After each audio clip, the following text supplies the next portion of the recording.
l'Union européenne a toujours mis en avant sa transparence et sa probité, l'année dernière a vraiment fait tâche. Non seulement les institutions européennes doivent se battre contre l'influence des groupes d'intérêt privés et des agendas des divers partis politiques, à présent elles doivent aussi composer avec des agents de l'étranger infiltrés. Le Russiagate enflamme le Parlement européen. Le Russiagate, les accusations d'espionnage pour le Kremlin pesant sur 2 députés européens, a donné lieu à un débat très vif au Parlement européen.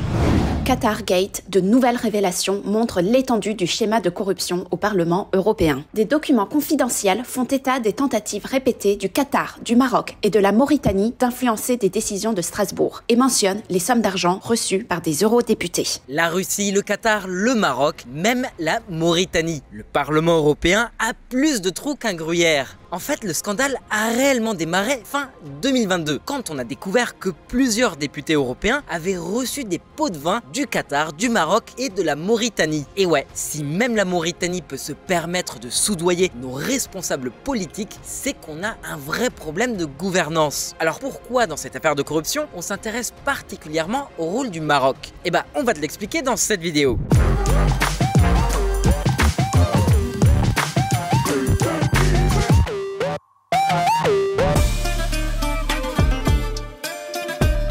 Déjà, on va résumer ce que sont le Qatargate et son spin-off, le Maroccogate. Le Qatargate et le Maroccogate comptent parmi les plus gros scandales de corruption impliquant le Parlement européen. L'affaire éclate au grand jour en décembre 2022, même si les enquêtes de justice étaient déjà en cours depuis un bon moment. Et on parle même d'écoutes téléphoniques. Pour en arriver à ce point-là, c'est du très sérieux. Mais le point de bascule, c'est quand le père d'Eva Kaili s'est fait arrêter en sortant d'un hôtel avec une valise rempli de 750 000 € en espèces. Vous sentez ou pas le coup foireux? Mais alors, Eva Kaili, c'est qui? Eh ben, à l'époque des faits, ce n'était ni plus ni moins qu'une eurodéputée social-démocrate grecque et surtout la vice-présidente du Parlement européen. Au même moment, la police arrêtait Antonio Panzeri, ex-député européen du Parti démocrate italien. On découvrira plus tard qu'il était l'artisan derrière cette machination. Toujours en lien avec cette affaire, la police belge a découvert plusieurs valises cumulant 1,5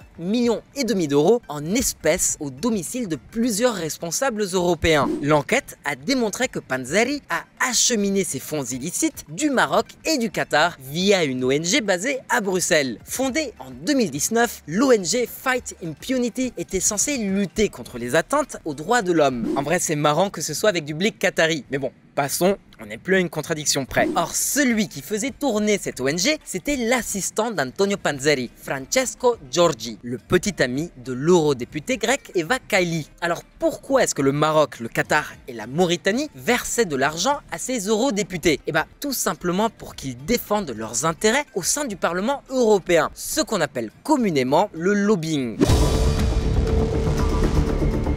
Sauf que vous vous doutez bien que cette corruption dépasse largement le champ de ces 2 eurodéputés. C'est un vaste réseau de pots de vin, de lobbying, d'échanges de mallettes et de bons procédés qui a été dévoilé. Il concerne aussi bien des eurodéputés en exercice que d'anciens membres du Parlement. Les bénéficiaires de ces versements illicites achetaient cash des biens immobiliers, en échange de quoi ils acceptaient par exemple de modifier des rapports sur les droits de l'homme, d'opposer leur veto concernant la reconnaissance de militants anti-esclavagistes ou de couvrir des services de renseignements étrangers. Alors, quand l'affaire du Qatargate a éclaté au grand jour, ça a fait quelques remous. Mais il n'y a pas non plus de chamboulement. On aurait pu croire que le problème avait été réglé et que le sujet était clos. Mais alors, pas du tout en fait. L'enquête elle progresse et il y a tout juste 2 mois, des centaines de documents confidentiels ont été divulgués, dévoilant l'ampleur du scandale qu'on avait totalement sous-estimé. Et bizarrement, 1 an après que la chose ait été rendue publique, aucun des mis en cause n'est en prison. Pire encore, en octobre 2023, Raphaël Malanini, le procureur fédéral en charge du dossier, a démissionné. Pareil avec le juge belge Michel Claise, qui a lui aussi démissionné après avoir découvert que son propre fils s'était associé à un autre député européen mouillé dans cette affaire de corruption. Toujours dans le cadre de l'enquête, on a découvert, après avoir issu des mandats d'arrêt pour interroger un ministre qatari et un diplomate marocain, qu'ils s'étaient volatilisés sans laisser de traces. Le juge belge, qui dirigeait jusqu'à récemment l'enquête pour corruption du Qatargate, a retiré un mandat d'arrêt international contre un haut responsable qatari en échange de l'aide de Doha pour permettre la libération d'un travailleur humanitaire belge détenu par l'Iran. Et ouais, aujourd'hui, la justice européenne est soumise à des injonctions politiques considérées d'une plus haute importance. D'autres personnalités politiques ont tout bonnement échappé à une mise en cause dans le cadre de l'enquête. Par exemple, l'eurodéputée social-démocrate de Belgique, Marie Arena, a reconnu s'être fait offrir des voyages tout frais payés au Qatar et au Maroc. Même qu'on a retrouvé chez son fils près de 300 000 € cash dont il était évidemment incapable d'expliquer l'origine. Et le plus absurde dans cette histoire, c'est que l'Italien Antonio Panzeri et la Belge Marie Arena ont tous les deux dirigé la sous-commission des droits de l'homme au Parlement européen. Et aujourd'hui encore, Panzeri et la Grecque Eva Kaili sont toujours eurodéputés. Alors la question est légitime. Comment est-ce que cela a pu se passer au cœur d'une des institutions européennes les plus nobles et pourquoi est-ce qu'il n'y a pas eu de scandale dans la presse grand public? En plus, l'un des arguments invoqués pour justifier les salaires très élevés des eurodéputés, c'est que ça permet justement d'éviter qu'ils soient tentés par des enveloppes sous la table. Alors évidemment, il y a toujours une ou deux pommes pourries dans le panier, mais la réaction très molle du Parlement européen laisse pensif. Et si il y avait plus d'ingérence que nous le pensions au sein de l'Union européenne? Comment est-ce qu'un pays comme le Maroc, qui ne joue pas un rôle de premier plan dans les affaires internationales, a-t-il réussi à corrompre le leadership européen? Eh ben, on t'explique ça dans le chapitre suivant. Une main de fer dans un gant de velours.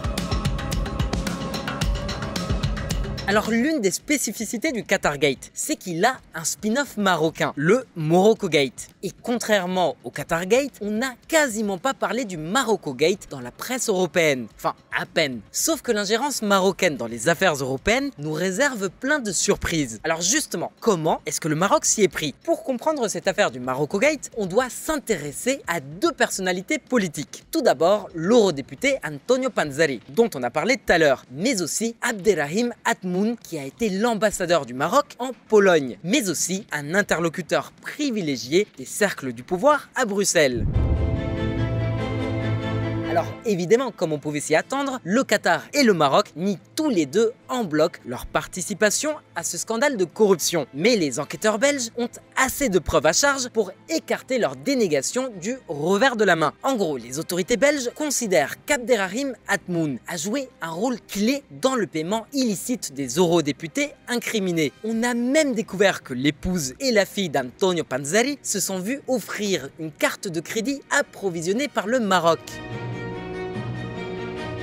Or, il se trouve aussi que Atmoun et Panzeri ont tous les deux coprésidé la commission parlementaire mixte UE-Maroc, la principale instance de dialogue entre le Parlement européen et les autorités marocaines. Sous la direction de Panzeri et d'Atmoun, la commission travaillait non pas pour défendre les intérêts européens au Maroc, mais les intérêts marocains dans l'Union européenne. Même qu'un hacker a fait fuiter des documents datant de 2014 dans lesquels Rabat décrivait l'eurodéputé Panzeri comme un allié de poids, dont le Maroc pourrait se servir pour contrer l'influence grandissante de l'opposition politique marocaine au sein du Parlement européen. Mais pourquoi est-ce que les autorités marocaines s'intéressent à ce qu'il se passe dans l'UE? Et que pouvaient-ils bien offrir aux politiques les plus crapuleux en échange de leur soutien? On te dit ça tout de suite. Pot de vin et tutti quanti. Faut pas être naïf. Si on devait définir les relations entre le Maroc et l'Union européenne, notamment avec l'Espagne, l'Italie et le Portugal, on pourrait parler d'intérêts mutuels. D'un côté, l'UE a besoin du Maroc pour contenir l'immigration clandestine qui met systématiquement en échec l'Espagne, l'Italie et la Grèce. En plus, le cas espagnol est très particulier parce qu'il fait l'objet de chantage de la part des autorités marocaines. L'Espagne et le Maroc en crise diplomatique après l'entrée de 8000 migrants sur le territoire espagnol. Ce jour-là, les autorités marocaines n'ont absolument rien fait pour empêcher des milliers de migrants de se lancer à l'assaut de la frontière espagnole de l'enclave des Ceuta. Une situation qui peut rapidement dégénérer. Un an plus tard, 2000 migrants, en majorité soudanais, ont répété l'opération, mais cette fois-ci à Melilla, une autre enclave espagnole sur le territoire marocain. Mais prise au piège entre la police espagnole et marocaine, la tentative de traversée a viré au drame. Drame dans l'enclave espagnole de Melilla, au Maroc. Nouveau bilan de 23 migrants morts. Bref, les autorités marocaines disposent d'un levier inhabituel, les migrants, pour exercer une pression sur l'Espagne et la communauté européenne. Sauf que la carte de la pression migratoire n'est pas leur seul atout en main. Par exemple, l'enquête du Marocogate a révélé que la pêche et la souveraineté marocaine sur le Sahara occidental étaient deux autres sujets de tractation entre les autorités marocaines et le Parlement européen. Alors, quel était exactement l'objet de ces négociations portant sur les droits de pêche? Et quel est le rapport avec le Sahara occidental? En fait, les pays membres de l'UE ne peuvent pas passer d'accords de pêche en bilatéral avec des pays tiers. Ça fait partie de la politique commerciale commune qui est du ressort exclusif de l'Union européenne. Du coup, c'est le Parlement européen qui donne ou non son accord aux navires de pêche européens pour qu'ils puissent naviguer dans les eaux territoriales des partenaires commerciaux extra-européens. Or, le Maroc le sait et compte bien en tirer profit. Donc, en échange de son accord pour que les navires européens puissent pêcher dans ces eaux territoriales, le Maroc exigeait que la Commission européenne soit particulièrement peu regardante sur les agissements des autorités marocaines au Sahara occidental. D'après les services de renseignement belges, les députés européens mouillés par ce scandale de corruption ont accepté de dévier les critiques adressées au Maroc en matière de respect des droits de l'homme au Sahara occidental. Faut savoir que le Maroc compte bien faire reconnaître sa souveraineté sur le Sahara occidental par le plus grand nombre d'États possible, et ce, quel qu'en soit le prix. C'est pour ça qu'en 2016, le roi Mohamed VI a déclaré que la politique étrangère marocaine ferait du Sahara occidental sa principale priorité. Ce discours s'est accompagné d'un chamboulement au sein de la diplomatie marocaine. D'après le journaliste marocain Aboubakar Jamaï, actuellement exilé, les diplomates marocains agissent aujourd'hui avec suffisance et arrogance, comme s'ils bénéficiaient d'une sorte d'impunité. Le journaliste faisait visiblement référence aux liens présumés entre les autorités marocaines et les eurodéputés à leur solde par le biais de l'ambassadeur marocain en Pologne, Abderrahim Atmoun. Bon, la principale différence entre le Qatargate et le Marocogate, c'est que les autorités marocaines ont livré beaucoup moins de valises de billets que le Qatar. Mais à sa manière, la tactique marocaine était elle aussi très offensive. Par exemple, en 2019, l'ambassadeur Atmoun a négocié un accord financier entre l'eurodéputé Panzeri et la Direction générale des études et de la documentation, autrement dit, les services de renseignement marocains. Panzeri a fini par avouer que lui et son assistant Giorgi, le petit ami de l'eurodéputé Eva Kaili, avaient chacun reçu au moins 50 000 € par an en échange de leur bienveillance et de la défense des intérêts marocains au sein du Parlement européen. Et c'est pas fini. Entre 2019 et 2022, l'ambassadeur Atmoun, l'eurodéputé Panzeri et le chef des services de renseignement marocains se sont rencontrés à au moins 3 reprises à Rabat.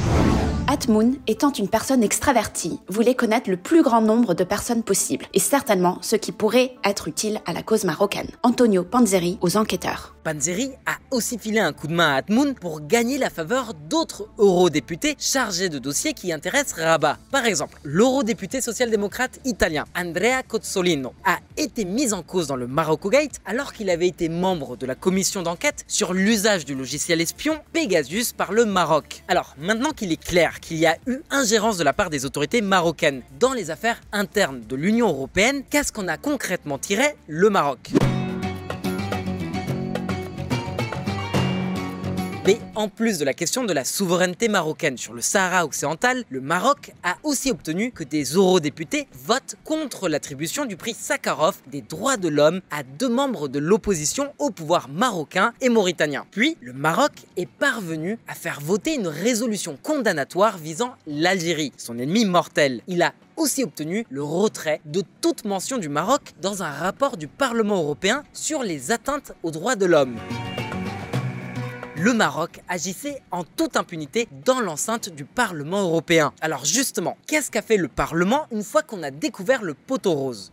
La version officielle voudrait que les institutions européennes collaborent étroitement avec les enquêteurs belges. Mais dans les faits, leur attitude est toute autre. Les institutions européennes se sont davantage concentrées sur comment éviter que le scandale ne prenne trop d'ampleur. Il fallait étouffer la polémique le plus rapidement possible. Alors des enquêtes internes, il y en a eu quelques-unes. Mais des enquêtes sérieuses, il n'y en a pas vraiment eu en fait. Ce n'est qu'en janvier 2023, un peu plus d'un mois après l'arrestation de Panzeri et de ses acolytes, que le Parlement européen a approuvé pour la toute première fois en 25 ans une résolution condamnant le Maroc pour ses manquements au respect des droits de l'homme. Furieux, Rabat a réagi au quart de tour.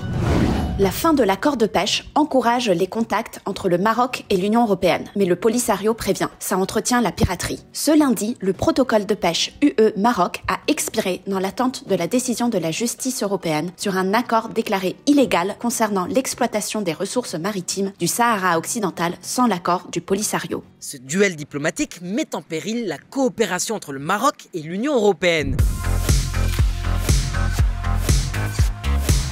On pense notamment à la lutte contre le terrorisme islamiste, où les échanges de renseignements sont essentiels. Et puis il ne faut pas oublier que actuellement, plus de 2 millions de Marocains vivent dans l'UE et qu'entre 2 et 3 millions supplémentaires descendent de l'immigration marocaine et entretiennent par conséquent un lien très étroit avec le pays d'origine de leurs parents et de leurs grands-parents. D'ailleurs, les autorités européennes ont observé que les services de renseignement marocains infiltrent activement les communautés marocaines implantées sur le territoire européen pour influencer leur inclinaison politique et leur habitude culturelle, mais aussi pour museler les dissidents. Clairement, l'emprise du Maroc sur la jeunesse européenne issue de l'immigration marocaine et l'ingérence marocaine dans les affaires internes du Parlement européen constituent des véritables scandales d'État. Voilà ce qu'ont fait remonter les autorités françaises et espagnoles sur l'activité marocaine dans leurs pays respectifs. Projet Pegasus, un téléphone portable d'Emmanuel Macron dans le viseur du Maroc. Le Parlement européen demande à l'Espagne d'enquêter sur l'espionnage du gouvernement par le Maroc, y compris le Premier ministre Pedro Sánchez. Et puis il ne faut pas oublier toutes les autres activités criminelles du type le narcotrafic, la criminalité en col blanc et même le terrorisme. Le pire, c'est que plein d'entre eux se réfugient justement au Maroc pour fuir les autorités européennes. À présent, on peut légitimement se poser la question. Maintenant que le réseau d'infiltration marocain a été démantelé, qu'adviendra-t-il des relations entre le Maroc et l'Union européenne? On continuera d'observer la situation de près. Mais en attendant, c'est à ton tour de t'exprimer. À ton avis, que peut faire l'Union européenne pour empêcher qu'un tel scandale ne se produise à nouveau? Devrait-elle sanctionner le Maroc pour son ingérence dans ses affaires intérieures? Laisse-nous ta réponse dans les commentaires. Merci pour ton écoute. On espère que cette vidéo t'a plu. Si c'est le cas, pense à t'abonner, à liker et à partager. Ça nous aide beaucoup. Et nous, on te dit à très bientôt. Tchuss!